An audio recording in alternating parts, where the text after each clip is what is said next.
হঠাৎ করে তোমার জীবনে একজন আসবে।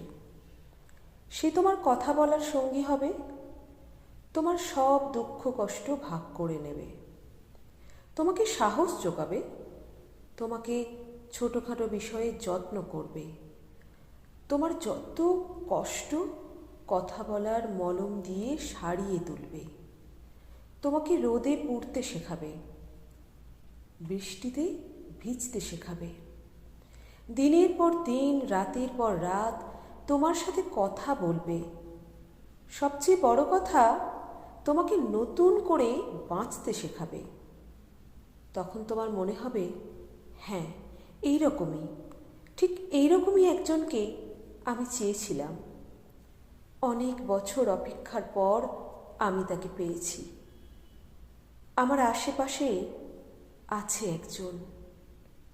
তারপর যখন কথা বলার অভ্যাসটা তোমার বদঅভ্যাসে পরিণত হয়ে যাবে, তখন একদিন হঠাৎ করে মানুষটা বদলে যাবে।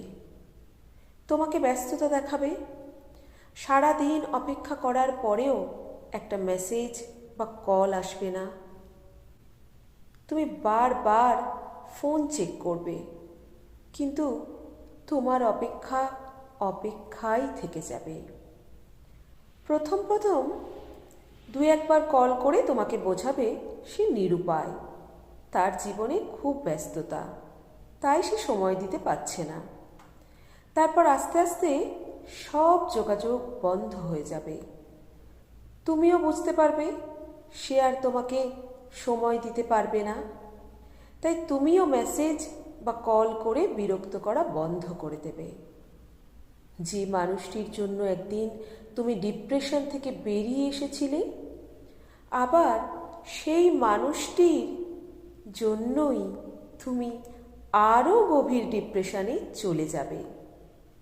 তখন মনে হবে, আগের তুমিটাই ভালো ছিলে, আগের একাকিত্বটাই ভালো ছিল। জীবনে একা থাকা খুব সহজ, কিন্তু জীবনে কেউ এসে চলে যাওয়ার একাকিত্ব, সেটা বড়ই কষ্টদায়ক।